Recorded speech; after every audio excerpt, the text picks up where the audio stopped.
The next session is the deontological pursuit of truth, the slippery slope of forbidden knowledge. Dr. Gad Saad, who is a professor of marketing at Concordia University, and also the former holder of the Concordia University Research Chair in Evolutionary Behavioral Sciences and Darwinian Consumption, is here to talk to us.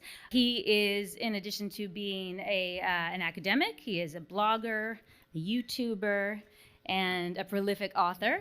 His book, let me get the full title, The Parasitic Mind, How Infectious Ideas Are Killing Common Sense, was released in October 2020, and it is an international bestseller with 17 signed translation rights so far. His next book has a great title, The Sad Truth About Happiness, 8 Secrets for Leading the Good Life, and that will be released in July 2023. So please take the stage.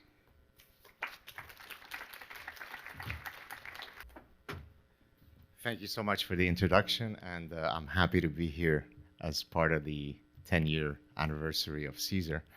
It's interesting that we said Caesar because in the book on happiness that's forthcoming, I delve into the ancient Greek, so I got to know the works of Marcus Aurelius and other types of Caesars, but happy anniversary to this Caesar. So, is it this one? Yeah. So first, a few terms for some of you who may not know the distinction between these two ethical systems. So the title of the talk is The Deontological Pursuit of Truth. So what does deontological mean, and how does it contrast to consequentialism? So deontological statement is one that is an absolute truth, right? So if I say it is never okay to lie, that would be an example of a deontological statement. If my lovely wife who's sitting there were to say, do I look fat in those jeans? Then I would quickly put on my consequentialist hat and I would say, I would rather spare her feelings, although she never looks fat in any jeans. She's always splendid. The top line on my CV is that I convinced her to marry me. The rest is just fluff. So for most things in life, we are consequentialist, but there are some pursuits that by their very nature, the ethos has to be one that is deontological. And so freedom of speech is a deontological principle. There is no I believe in freedom of speech, but, and I'll talk a bit about some of those buts in a second. Freedom of inquiry is a deontological principle. The pursuit of truth is a deontological principle. Here are some examples of actual positions taken by some super progressive, highfalutin, smart colleagues of mine, or as we say in French, les bien-pensants, the good thinkers, right? Or as Thomas Sowell would say, the anointed ones, right? So these are examples of faulty consequentialists. So freedom of speech is great, but it is perfectly reasonable to have banned Donald Trump from Twitter because he is simply too dangerous to be allowed to spew his garbage. I don't have a dog in this fight. I'm Canadian, so I can say this without being accused of being a right-wing, insurrectionist. Number two, presumption of innocence, which should be a deontological principle. That's great, but not for the serial gang rapist Brett Kavanaugh. Holding a seat on the Supreme Court is simply too important a job to take chances with this guy. Here's another one. These are all statements that I've heard from some of our top intellectuals. An impartial press is great. Of course, I believe in an impartial press. But to have allowed the Hunter Biden story to be reported would have led to Trump's re-election. Hence, it was perfectly fair to suppress it. And then finally, perhaps most directly relevant to today's event, freedom of inquiry is great, but not if it is antithetical to the ethos of social justice. And I, of course, argue that no, the pursuit of truth has to be deontological. And this is exactly what this says. Feelings trump facts. We condemn freedom of speech if it hurts the feelings of others. That's exactly what a consequentialist ethos is. Let me contextualize these two ethical systems with something that happened in 1960. And I might need to apologize to one or two people who were at my talk at Stanford earlier this past fall. There are a few slides that are the same, but hopefully there's enough new material for you to enjoy. So Adolf Eichmann was by definition one of the most execrable people that you could hope to ever encounter. He was one of the architects of the final solution. By the way, for those of you who don't know, we are Lebanese Jews who escaped execution in the Middle East. So few people are as vested in their Jewish identity as I am. You'll see in a second why that's relevant. The Mossad had a program where they were hunting down Nazis, and they finally tracked Adolf Eichmann to South America. And now they faced one of two possible positions. They could very quickly put a bullet in his head and return without anybody knowing who did what, or they could stick to deontological ethics and say, at great personal cost to the Mossad agents or personal risk, and at great potential diplomatic risk, he deserves his day in court. And so they ended up ushering him out of, I believe it was Argentina, back to Israel, where he was tried and found guilty. That is a perfect example of a deontological ethic, because even someone as bad as Adolf Eichmann, which one might argue is slightly more reprehensible than Donald Trump, although many of my colleagues would not make the distinction between the two, we stick to deontological principles. That's what separates the great tradition of the West from other traditions. And I come from one of those other traditions called the Middle East, and it's typically incumbent on people who have sampled at the buffet of other cultures to warn Westerners that don't take for granted what you have here, because history is not replete with Western values. So be careful and be judicious in defending the ontological principles. Of course, this idea, the noble lie from Plato's Republic is, at times it's okay to lie for a greater good. And we saw this, of course, we see this in academia, where you do have an institutionalization of forbidden knowledge. Don't do this research because it might marginalize some group, right? So there are downstream negative consequences of you doing this research, so please hold off doing it. Or, this is the epistemology of social justice, if the results of your research support the politically correct narrative, then you're hailed as a hero. But if it doesn't, then clearly you are Adolf Eichmann. Of course, infectious diseases, we saw this where it turns out that if 100,000 people get together for a BLM protest, the virus doesn't spread because the virus recognizes your progressive politics and you become inoculated against that. And then, of course, in preventive medicine, rather than telling the truth, obesity is not a good thing. I used to be much heavier, and I lost a lot of weight and went back to being my svelte self. Well, a lot of people say that it marginalizes the overweight folks. You have to be body positive, and it's not true that there's any medical evidence suggesting that being overweight is bad for you. So here again, you are telling a lie because you think that it is otherwise helpful to people not to be marginalized about being gravitationally challenged. So let's go back to forbidden knowledge. And as Ari said, yes, here is the image of Socrates, but of course we've got Galileo, the other famous case, where the church said, hey, this is not good stuff that you're espousing. We don't like it. And if any of you have seen the movie Name of the Rose, the entire premise of Name of the Rose, which I highly recommend you either read the book or if you don't want to read the book, see the movie. I think it was in the mid-'80s. The idea behind the book is that this group of monks, anointed monks, have decided that to read some of Aristotle's work, especially as relating to humor and comedy, would be, the devil's work. And therefore what they did is they laced the pages of Aristotle's book with a poison so that if any monk went into the forbidden library and started flipping the pages, they would end up dying. That's what forbidden knowledge is. And I see it endlessly in academia. I always tell people that I faced two great wars in my life. The first great war was growing up in the Lebanese Civil War. The second great war is being now almost a professor for 30 years, seeing the war on reason, on logic, on science, but always cloaked in the robe of consequentialist ethics. Some more recent forms of forbidden knowledge.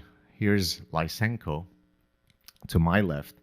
Lysenko, Lysenkoism led to the death of millions of people from famine because he argued that the fundamental laws of genetics and heredity were incorrect precisely because they didn't adhere to the Marxist philosophy. But more recently, Elena Chan and Matt Ridley, and I think this was briefly mentioned in the previous speaker's conversation, Matt Ridley, by the way, is someone who's been on my show. He's an evolutionary biologist. He was in the House of Lords.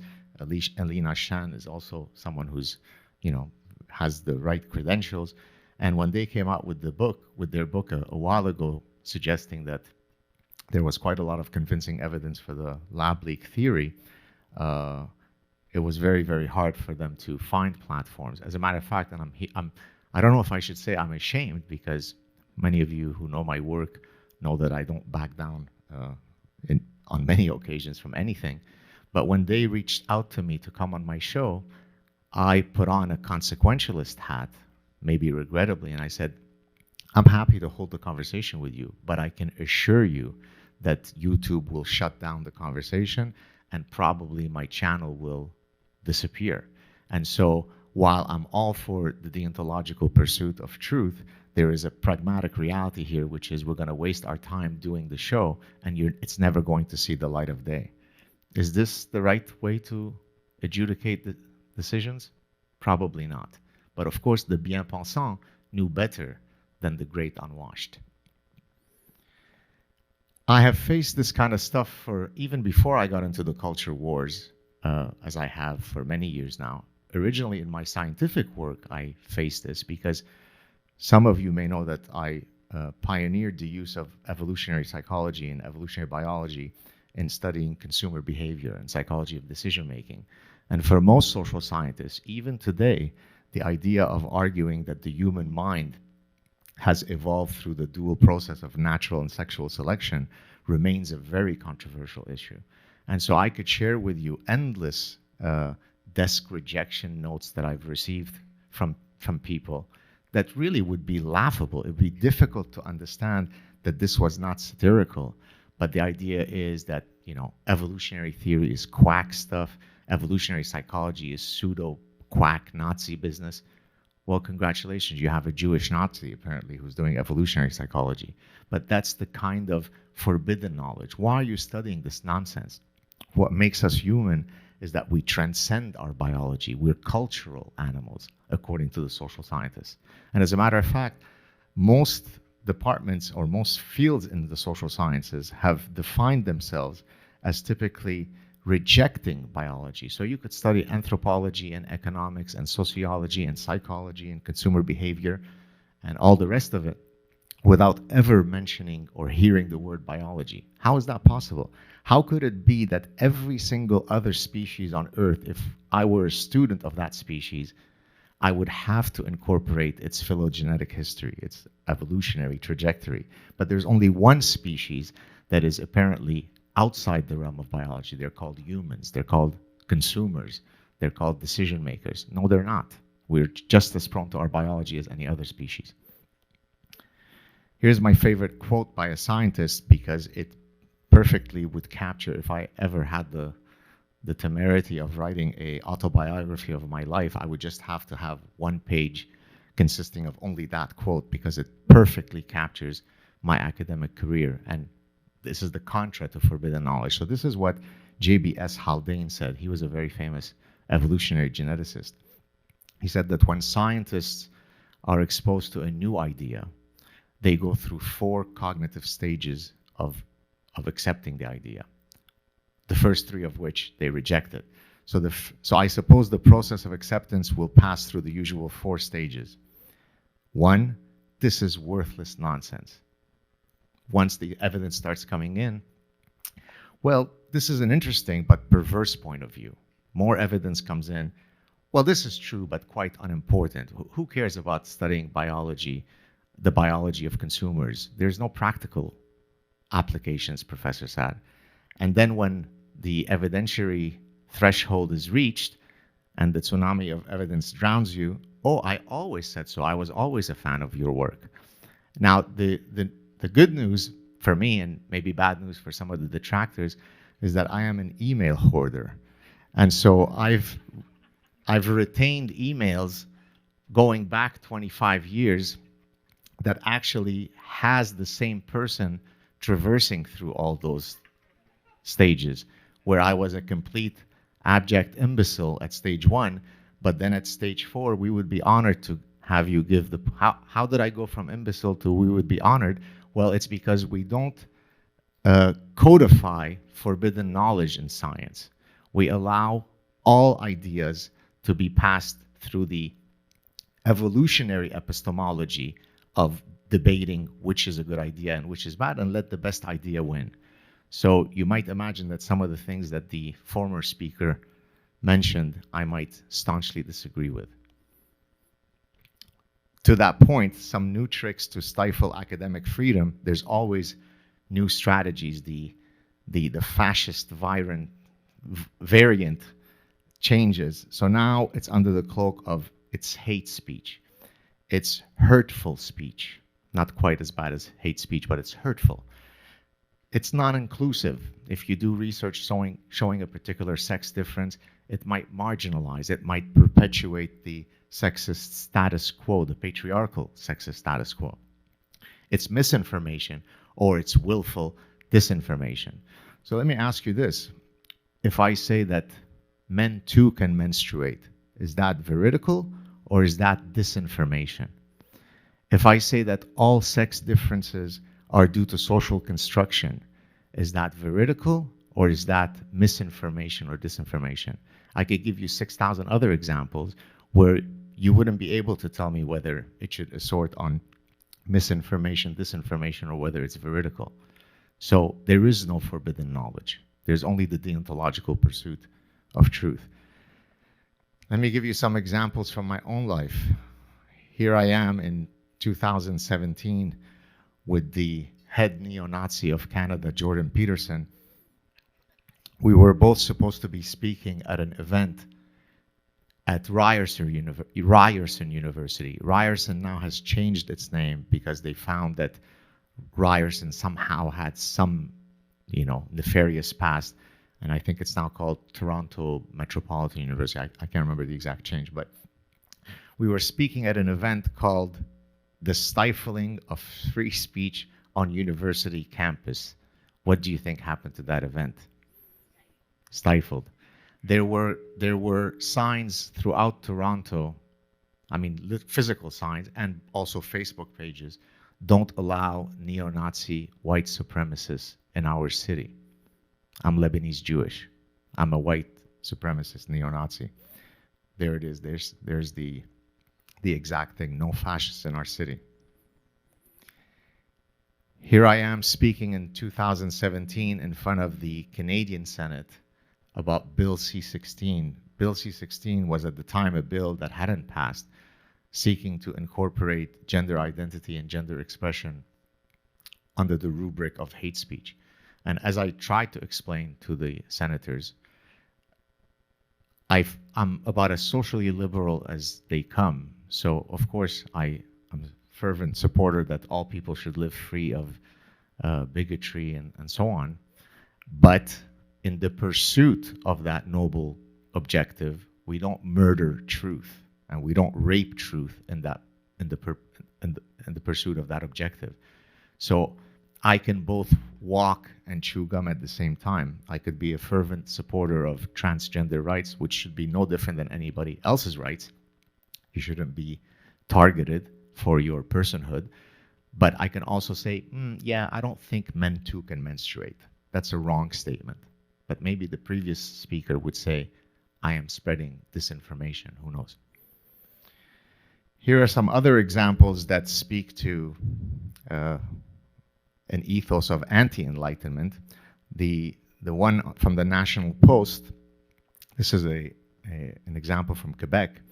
So the Quebec deputy minister had to apologize and walk back some comments he had made, because in Canada we have the program of indigenizing the university. And indigenizing the university could mean many things. It could mean that prior to any formal gathering, we recognize that, you know, we're sitting on stolen land and so on, which again might be gauche to say at a graduating ceremony where this is the opportunity to place the spotlight on the students who've just finished their degrees. They shouldn't be encumbered with past historical grievances, but yet that ceremony starts with saying, you've raped the land, you're sitting on stolen land, self-flagellation. But that's okay, we can discuss whether that's an appropriate thing to do or not. But how about indigenizing the actual knowledge base that we teach? So now there is a push so that all professors should seek to incorporate indigenous knowledge in their courses. Well, I studied mathematics, and I can assure you that the distribution of prime numbers exists outside of my personal identity markers. That's what defines mathematics. But yet here, this minister was, you know, really chastised because he argued, what do you mean we have to judge the environmental impact of certain policies not by the scientific method, but by other ways of knowing? And that, of course, led to what you see on the other image. This was at the University of Cape Town, I think. They're called fallists, right? Science must fall. Science is only one of several ways of knowing. No, it isn't. There isn't. There's only one epistemology that can get us to the moon. There's only one epistemology that allows us to map the human genome. Now, that doesn't mean that, for example, indigenous people who've lived in certain ecosystems don't have accumulated knowledge about the flora and fauna of that ecosystem. But if we're adjudicating scientific issues, there is no indigenous epistemology, just like there isn't any Lebanese Jewish epistemology. There's just the scientific method. Speaking of, I was mentioning mathematics, you know, the Cassandra's curse, being prophetic, and one of the regrettable maybe things that I have as a talent is that I identify some satirical situation and then I fold my hands and wait for reality to catch up to my satire. Here is one from a few years ago. I donned my social justice warrior wig, and I announced satirically that I had just founded a new field called social justice mathematics. And the reason why I use my satire on mathematics is precisely by definition, that is the discipline that would be completely impervious to those issues. I mean, literally by axiomatic definition. And so I did things like, you know, we should get rid of irrational numbers because it marginalizes mental illness. The inequality operator creates an I just went on and on. And by the way, I receive emails from mathematicians who say that they use these in their faculty lounges and they crack up. They can't believe that this reality is happening. Well, guess what? Now there are academic papers that have been published demonstrating that mathematics is a form of white colonialist imperial science. Is that the kind of world we want to live in? So let me just quickly segue to, so this in the Parasitic Mind was my last book. In the book, I basically argue that in the same way that all sorts of animals, including human beings, could be parasitized by actual brainworms. Well, humans can be parasitized by another class of brainworms. I call them idea pathogens. These idea pathogens are literally parasitic because to your detriment, they end up leading you slowly to the abyss of infinite lunacy. And you'll see in a second how I'm going to link it to deontological pursuits and so on. So there's a whole bunch of these, but let me mention one. Postmodernism is arguably, in my view, the granddaddy of all idea pathogens because it, it rejects the possibility that there's even an epistemology of truth. There are no objective truths other than the one truth that there are no objective truths. And everything is shackled by subjectivity, everything is shackled by personal biases. So we can't even agree on what someone's biological sex is because it's up for debate. And I've mentioned this before, but it's worth maybe mentioning it to this audience. I still have a bit of time, I think 20 minutes. I once hosted, I had a doctoral student who just defended his dissertation, and we were going out to dinner. Myself, my wife, the kids weren't born yet. This is in 2002, so this is quite a while ago, 21 years ago. So myself, my wife, my doctoral student, and he was bringing a date along. And so he called me before going out that evening to warn me that the lady that he was bringing along was a graduate student in cultural anthropology, women's studies, and postmodernism, to which I answered, the holy trinity of bullshit. And of course, the answer was, the reason why he had called me is, let's have a good time. Let's not sit. And I said, oh, this is your night. Mum's the word. I'm going to be on my best behavior, which of course was a lie. And so about halfway through the evening, I turned to the lady very politely, very, I think, graciously, and I said, you're a postmodernist, yes? Yes. Can I maybe hit you with some examples that I think might be universals, and you can tell me how I'm a simpleton? She said, sure, go for it. I said, is it not true that for Homo sapiens, only women bear children? She scoffed that I could be such an idiot and said, absolutely not. I said, it's not true that only women bear children in sexually dimorphic species with two phenotypes. She said, no. I said, how?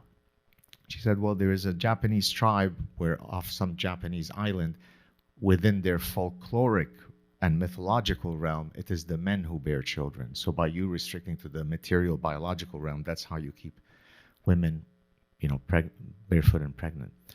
Once I recovered from the mini stroke, at having faced her that kind of discourse, I said, well, maybe I can propose a slightly less contentious example. Is it not true that since time immemorial, sailors have relied on the premise that the sun rises in the east and sets in the west? Is that not true? And there she used something from a variant of postmodernism. This is Jacques Derrida. It's deconstructionism. Language creates reality. She said, what do you mean by east and west? And what do you mean by the sun? That which you call the sun, I might call dancing hyena, literally her words. I said, well, fine, the dancing hyena rises in the east and sets in the west. And she said, I don't play those label games. So this was not an escapee from a mental institution, although the distinction can't be clear. This was a graduate student, maybe getting levied fees of $80,000 to go to a prestigious university like USC. That's a Darwinian cul-de-sac. What's the point of studying that? Can you build better bridges with postmodernism? Can you understand oncology better? Can you understand pure mathematics better? No, it's pure nihilism. It's pure intellectual terrorism. I won't go through all of these, but what I argue basically is that each of these parasitic ideas are rooted in an ethos of consequentialism. And again, the pursuit of truth has to be deontological. That's what makes the West the great intellectual tradition that it has. So I won't go through it just to not bore you, but maybe I'll mention one. So take, for example, social constructivism. Social constructivism is the idea that we are born tabula rasa with equal potentiality, and it's only the vagaries of our unique life trajectories, whether mom hugged me enough or mom didn't hug me enough, that I become the next Lionel Messi. If only she had hugged me right and gave me the right schedule of reinforcement of burgers, then I could have been the next Lionel Messi. Well, that's a very hopeful message that every parent would love to hear, because I would love to know that all my children have an equal probability of being the next Einstein, the next Michael Jordan, or the next Lionel Messi. So consequentialist ethos would be, that's great, it makes us all feel good, but it's perfectly rooted in nonsense. We're not all born with equal biological potentiality. We're all equal under the law. We could all support that.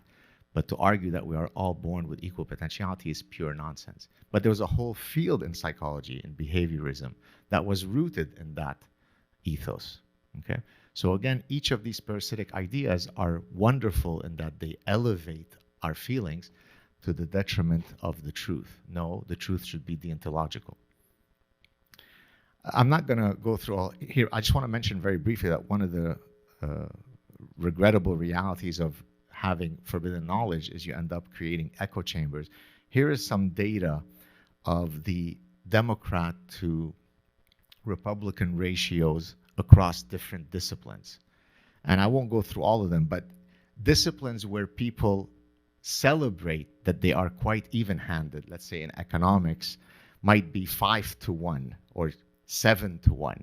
Now that's extraordinarily lopsided, but those are examples of less biased fields. As you go to more towards the activist fields, you get ratios of 130-0.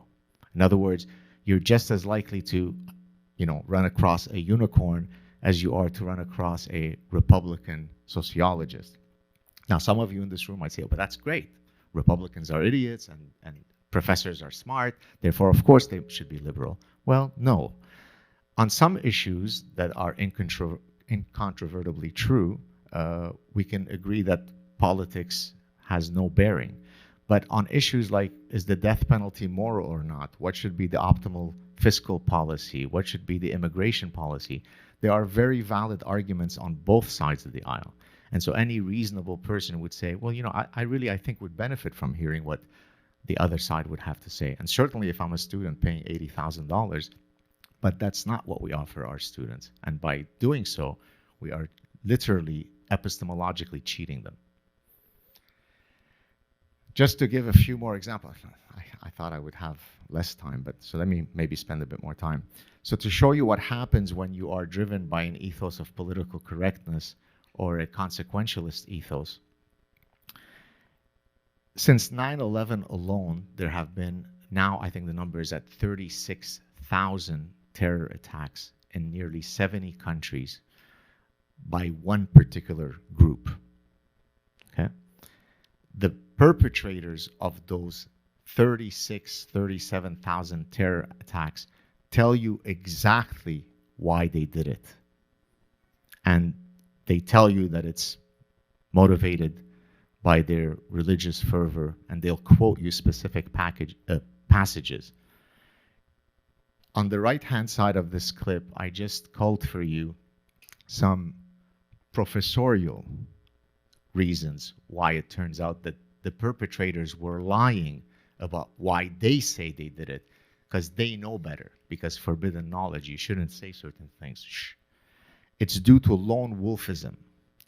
It's due to man-made disasters. That's a nice euphemism. It's due to violent video games. Who amongst us didn't play a violent video game and then join ISIS and Raqqa to throw off some gays from the rooftops? That's just a straight causal link. It's lack of adequate exposure to art. This is not satirical.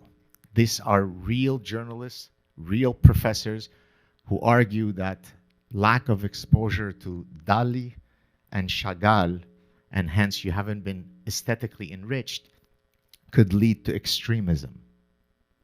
Why do they do that? Is it because they're that dumb? No, because there is some real information that you should not share.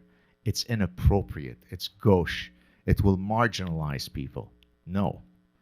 The deontological pursuit of truth has to be deontological. I won't go through the rest of them, but you get it. For example, beard bullying. Oh, speaking of climate change, since our previous speaker spoke about climate change, Bill Nye, the science guy, explained to us, in very simple language so we don't get too confused. He explained to us that what happened in the Bataclan, Paris terror attack was very clearly causally linked to climate change. And you can go to the parasitic mind and you can have the full transcript. So the Syrian war, Syrian civil war, and the subsequent terrorists who mowed down hundreds of people in Paris, it was due to CO2 emissions and solar panels. few quotes. Honesty is the first chapter in the book of wisdom. That's your third US President, Thomas Jefferson.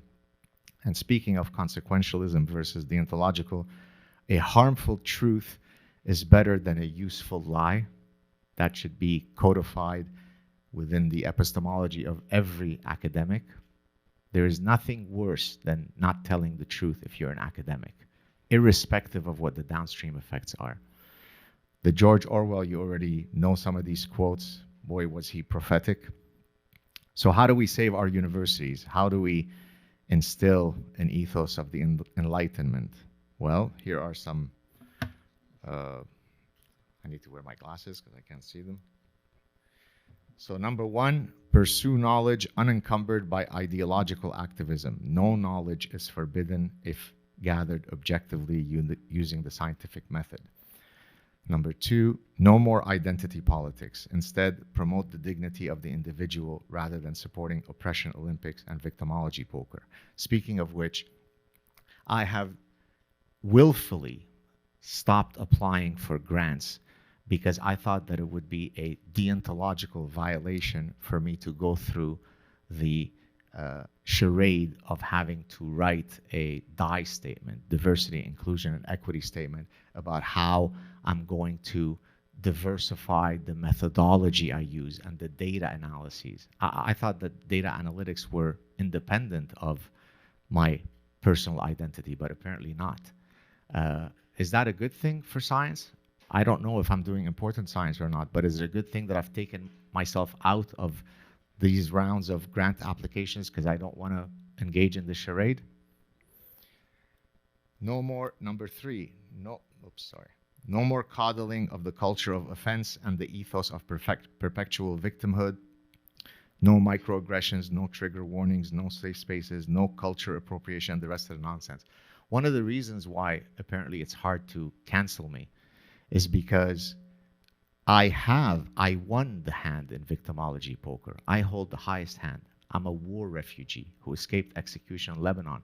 So no story that you're going to come up with because you were misgendered at Wellesley College is going to trump my victimology story, right? Victimhood is not something to take lightly. I don't revel in the fact that my parents were kidnapped by Fatah and tortured. We escaped literal execution many times. I could tell you stories that you would have a hard time believing. But I overcame that victimology. I'm standing here before you at USC. That doesn't mean that I don't internalize my tragic past, but I've overcome it. I don't wallow in it all day long to get extra bonus points. That's what makes me who I am. Number four, a just society is rooted in the ethos of a meritocracy. We are not social ants. Why did I say that? E.O. Wilson, who recently passed away, he's the eminent Harvard entomologist, had a great quote, which I always find ways to quote because it's so poignant. He studied social ants, and he said, regarding communism, socialism, he said, great idea, wrong species. If I am an ant, it's wonderful for us to all be equal because there's just the reproductive queen and then there's a whole bunch of indistinguishable other entities. Humans are not ants. Some of us are taller, shorter, harder working, less hardworking, smarter, less smart. We're not all with equal potentiality. So confusing, as many of you should know by now, equality of opportunities with equality of outcomes is a grotesque, cancerous, parasitic idea. Number five, promote an ethos of intellectual and political diversity, as I pointed to earlier. Number six, all ideas, beliefs, and ideologies are open to criticism, debate, mocking, ridicule, and other forms of scrutiny, short of direct incitement to violence or, libel and defamation and so on. Eradicate hate speech laws, university speech codes, codes regarding hostile environments, and the rest of it. And let me walk the walk. I've told you that I'm Jewish and with my past history. Let's go back to the Nazis. There's nothing more offensive by definition than when Holocaust deniers deny the Holocaust. You'd be hard-pressed to find a greater source of misinformation and disinformation. Well, not misinformation, disinformation. Yet, as an absolutist free speech supporter, as one who believes in the deontology of free speech, I stand before you, the Jewish guy with my personal history in the Middle East, and I tell you, I support the right of those imbeciles to spew their nonsense. We defeat their ideas by better ideas, not by protecting our fragile egos from hurtful language. Nothing is more offensive than the Holocaust denying, and I support their right to be that. And finally, science, reason, logic, and a commitment to evidence-based thinking trump, apologies if I used a word that triggers you, that trumps ideology, hurt feelings, and fashionable anti-science, faux intellectual gibberish. Thank you very much.